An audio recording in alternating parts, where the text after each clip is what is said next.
అందుకే ఈరోజు మేము ఈ విధానాలను అన్నిటిని కూడా ఒక బాధ్యతాయుతంగా ఒక యజ్ఞంగా మేము ముందుకు తీసుకెళ్తున్నాం అధ్యక్ష. వారు ఏ సూచన అయినా చేయొచ్చు, నేను ఓపెన్గా స్వాగతం పలికిన ఎవరైనా రావచ్చని.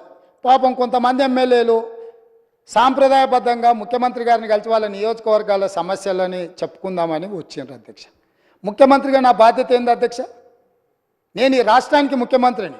119 మంది శాసనసభ్యులు, 40 మంది శాసనమండలి సభ్యులు, అదేవిధంగా 17 మంది లోక్సభ సభ్యులు, 7 మంది రాజ్యసభ సభ్యులు, మిగతా జిల్లా పరిషత్ చైర్మన్లు, మేయర్లు, మిగతా వాళ్ళందరూ కూడా ఉంటారు అధ్యక్ష. ముఖ్యంగా ఈ సభలో ఉన్న సభ్యులు ఎవ్వరు వచ్చినా కలవాలనుకున్నప్పుడు వాళ్ళకి సమయం ఇచ్చి వాళ్ళు తీసుకొచ్చిన అంశాలను పరిగణలోకి తీసుకొని చేయగలిగింది ఏదైనా ఉంటే చేయాలనేది నా ఆలోచన అధ్యక్ష. సొంత మనుషులను కూడా నమ్మకుంటా వాళ్ళని అనుమానించినట్టు, వాళ్ళను అవమానించినట్టు, వాళ్ళని ప్రశ్నించినట్టు, నిలదీసినట్టు పత్రికలలో వార్తలు వస్తున్నాయి అధ్యక్ష.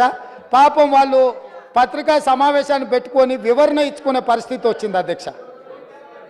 అట్లా అనుమానించకండి, మేము మీలాక కాదు, మేము మీలాక బురద జల్లము.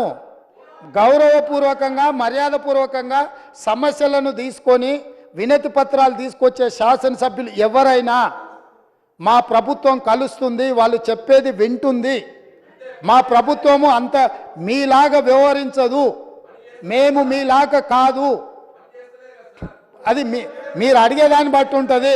మీలాంటోడు వస్తే చార్మినార్ రాసేయమన్నాడు అనుకో, ఆ చార్మినార్ రాసేయాలంటే గతంలో ఇట్లాంటివి జరిగి ఉండొచ్చు, ఇప్పుడు అట్లా జరగవు.